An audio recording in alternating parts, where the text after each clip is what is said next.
ഹരി ഓം. 95-ാമത്തെ സ്തുതി ഭിക്ഷുഗീതം.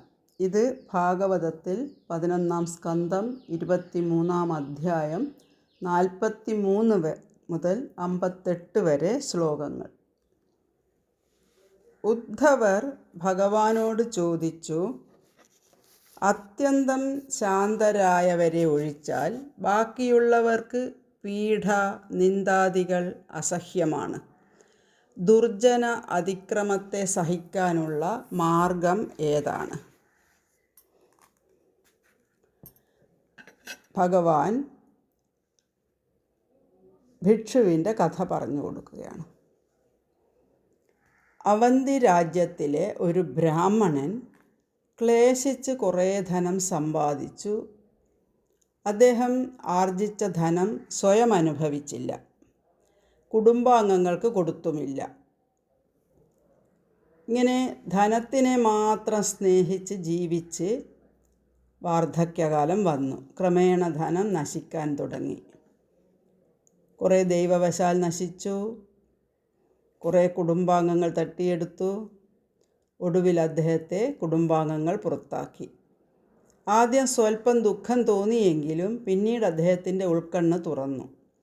തുടർന്ന് ഇങ്ങനെ വിചാരിക്കാൻ തുടങ്ങി, സമ്പത്ത് സമ്പാദിച്ചതുകൊണ്ട് ഞാൻ എന്ത് നേടി? നല്ല കാര്യങ്ങളൊന്നും ചെയ്തില്ല. ധനം സമ്പാദിക്കാൻ ക്ലേശിച്ചു, വർദ്ധിപ്പിക്കാൻ ക്ലേശിച്ചു, രക്ഷിക്കാൻ വേണ്ടിയും ക്ലേശിച്ചു. ഒടുവിൽ രക്ഷിക്കാനാവാതെ എല്ലാം നശിക്കുകയും ചെയ്തു. ക്ലേശിച്ചതെല്ലാം വെറുതെ. ധനം സമ്പാദിക്കാൻ തുടങ്ങിയാൽ കുടുംബാംഗങ്ങൾ പോലും ശത്രുക്കളായി മാറാം. അർത്ഥം എന്ന് പേരുള്ള ഈ അനർത്ഥത്തിൻ്റെ പിന്നാലെ പോയ ഞാൻ ചെയ്യേണ്ടതൊന്നും ചെയ്തില്ല. വിലപിടിച്ച മർത്യജന്മം പാഴിലാക്കുകയും ചെയ്തു. ശേഷിച്ച ആയുസ്സുകൊണ്ട് ഖട്വാങ്കൻ എന്ന പോലെ ഞാനും ഭഗവത് പ്രാപ്തിക്ക് വേണ്ടി പരിശ്രമിക്കട്ടെ. ഈ വിധത്തിൽ ചിന്തിച്ച് ആ ബ്രാഹ്മണൻ ക്രമേണ ശാന്തനായി ഒരു ഭിക്ഷുവായി സഞ്ചരിക്കുകയാണ്. ഭിക്ഷുഗീതം കേൾക്കാം. ദ്വിജ ഉവാച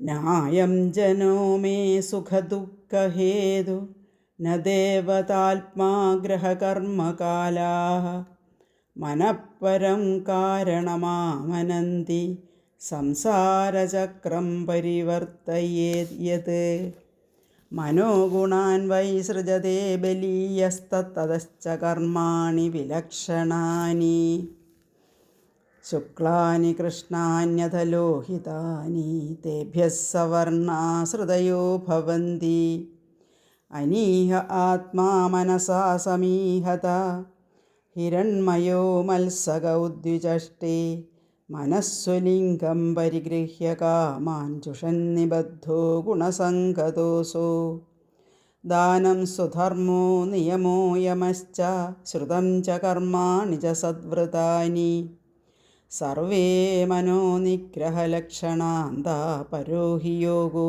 മനസഃ സമാധിഃ സമാഹിതം യസ്യ മനഃപ്രശാന്തം ദാനാദിഭിः കിം വദ തസ്യ കൃത്യം അസംയതം യസ്യ മനോ വിനശ്യതേ ദാനാദിഭിശ്ചേതപരം കിമേഭിः മനോവശേന്യേഹ്യ ഭവൻ സ്മദേവ മനശ്ച നാന്യസ്യ വശം സമേതി ഭീഷ്മോ ഹി ദേവഃ സഹസ സഹീയാൻ യുഞ്ജ്യാത് വശേതം സഹി ദേവദേവ തം ദുർജയം ശത്രുമസഹ്യവേഗാ മരുദ്ദുതം തന്ന വിചിത്യ കേചിത് കുർവന്ത്യസദ്വിഗ്രഹമത്രമർത്യേ മിത്രാണി ഉദാസീന രിപുവൻ വിമൂഢാഃ ദേഹം മനോമാത്രമിമം ഗൃഹീത്വാ മമാഹമിത്യന്തധിയോ മനുഷ്യാഃ യേഷോഹമന്യോയമിതി ഭ്രമേണ ദുരന്തപാരേ തമസി ഭ്രമന്തി ജനസ്തു ഹേതുസുഖദുഃഖയോശ്ചേ കിമാത്മനാശ്ചാത്രഃ ഭൗമയോസ്തത് ജിഹ്വാങ്കുചിസ്സംദശതി സ്വതദ്ഭീസ്തദ്വേദനായ കഥമായ കുപ്യേത്. ദുഃഖസ്യ ഹേതുർയതി ദേവതാസ്തു കിമാത്മനസ്തത്ര വികാരയോസ്തത്. യദംഗമംഗേന നിഹന്യതേ ക്വചിത് ക്രുധ്യേത കസ്മൈ പുരുഷഃ സ്വദേഹേ. ആത്മാ യദി സ്യാസുഖദുഃഖഹേതു കിമന്യതസ്തത്ര നിജസ്വഭാവഃ. നഹ്യാത്മനോന്യത് യദി തന്മൃഷാ സ്യാത് ക്രുധ്യേത കസ്മാന്ന സുഖം ന ദുഃഖം. ഗൃഹാനിമിത്തം സുഖദുഃഖയോശ്ചേത് കിമാത്മനോജസ്യ ജനസ്യ തേ വൈ. ഗൃഹേ ഗൃഹസ്യൈവ വദന്തി പീഡാം ക്രുധ്യേത കസ്മൈ പുരുഷസ്തതോന്യഃ. കർമാസ്തു ഹേതു സുഖദുഃഖയോശ്ചേത് കിമാത്മനസ്തദ്ധി ജഡാജഡേതു. ദേഹസ്ത്വജിത് പുരുഷോയം സുപർണ ക്രുധ്യേത കസ്മൈ നഹി കർമ്മമൂലം. കാലസ്തു ഹേതു സുഖദുഃഖയോശ്ചേത് കിമാത്മനസ്തത്ര തദാത്മകോസോ.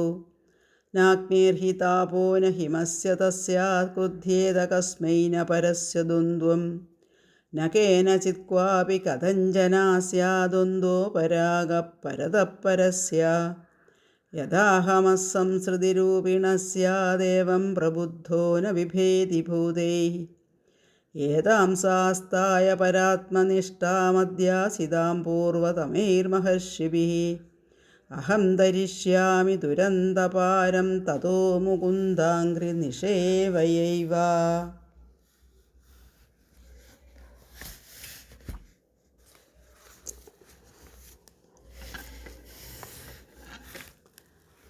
ഒരിക്കൽ അദ്ദേഹം നദീതീരത്തിരുന്ന് ആഹാരം കഴിക്കാൻ ഒരുങ്ങി.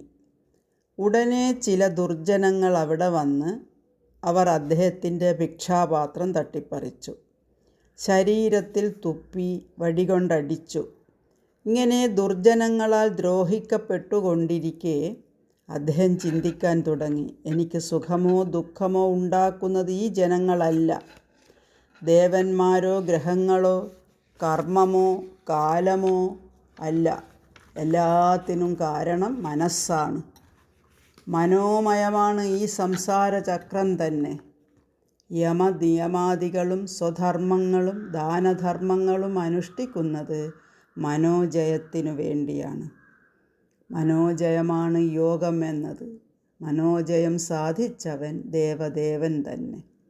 സ്വന്തം മനസ്സിനെ കീഴടക്കാൻ കഴിവില്ലാത്ത മൂഢന്മാർ അനാവശ്യമായി സുഹൃത്തുക്കളോടും ബന്ധുക്കളോടും കലഹിക്കുന്നു. മനക്കൽപ്പിതമായ അഹന്തയാലും മമതയാലും മൂഢന്മാർ അന്തമില്ലാത്ത അന്ധകാരത്തിൽ വന്നു വീഴുന്നു. സുഖത്തിനോ ദുഃഖത്തിനോ കാരണമായിരിക്കുന്നത് ദേവന്മാരോ ആത്മാവോ കാലമോ കർമ്മമോ ഗ്രഹങ്ങളോ അല്ല, മനസ്സു തന്നെയാണ് എല്ലാത്തിനും കാരണം. സുഖത്തിനും ദുഃഖത്തിനും അപ്പുറത്തുള്ള അവസ്ഥയിലെത്താൻ മനോജയം ഞാൻ മനസ്സിനെ ജയിച്ച് സർവേശ്വരപാദത്തിൽ എത്താൻ ശ്രമിക്കട്ടെ. ഭിക്ഷു ഇപ്രകാരം സ്വയം നിശ്ചയിച്ച് കണ്ണടച്ച് ഈശ്വരധ്യാനം തുടങ്ങി. ക്രമേണ വലിയൊരു യോഗീശ്വരനായി തീരുകയും ചെയ്തു.